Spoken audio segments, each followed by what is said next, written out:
I'm just preparing to preach on Sunday at a local church who are going through an awful lot all on their own. And what can I offer them to encourage them?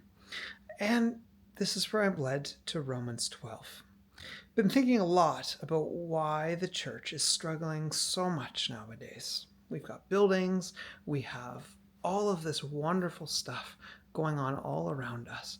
And yet, the church is not really growing.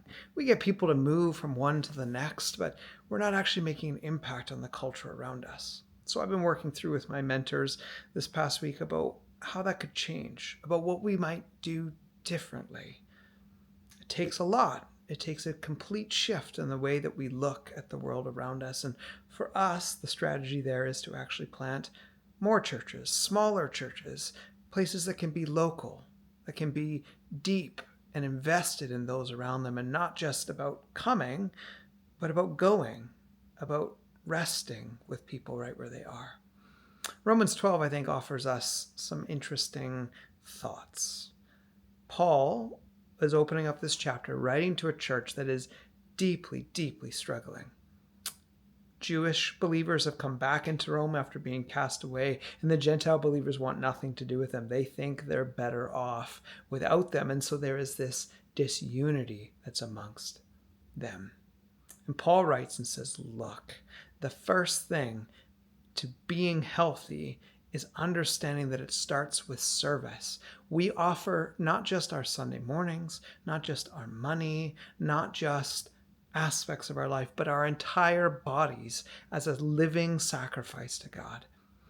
That goes all the way back to the Old Testament, this idea of bringing your fruit, your animals, whatever is best in your life, and offering it as a sacrifice towards God on the altar is huge. Now, Paul is taking that to the next level and saying your entire body, everything that you are, needs to be a living sacrifice. The next thing that he offers them is to say, this starts with humility. Don't think more of yourself than you really are. In fact, we are here to offer other people everything that God has given us. It's so hard. I want to be recognized.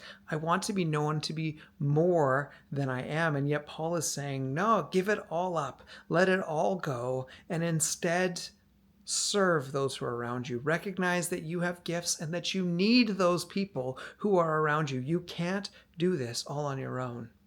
And then he brings us to the outworking of that thought, to sacrifice our lives, to be humble in the way that we think about ourselves and generous towards others, leads us to a place of love. Why is the church struggling? Largely, my suggestion, a lack of love. There's a lot of judgment, there's a lot of pain, there's a lot of hurt people who are hurting other people moving around. But Paul invites the Roman church to move into a position of love. Love your brothers, love your sisters, make sure that no one inside of the church needs anything. And when you are persecuted, don't fight back. Oh, it's so hard. Go and love these people even more, to the point where the world looks in at those who claim to follow Jesus and go, that makes no sense. None of you should get along. No community should function the way that you function. What is going on? And that becomes the testimony that says, let me tell you about what's changed my life. So, this week, it's an invitation and a challenge to say, let's reorient our lives. First of all, to understanding I can't just be consuming on a Sunday morning, but I actually need to be moving outward, offering my life as a sacrifice.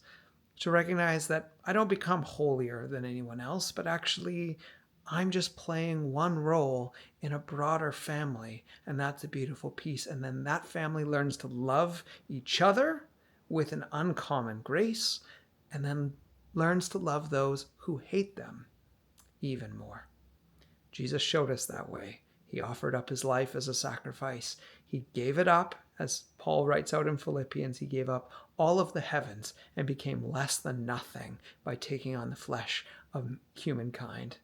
And then he showed us love, that even on the cross, even in that moment where people are mocking him and jeering at him in his weakness and his brokenness and his nakedness, Father, forgive them, they know not what they do. That's a love that transforms cities and nations. And it's something that doesn't involve building ourselves up, but going outward. Try that this week. I know I will be. God bless you.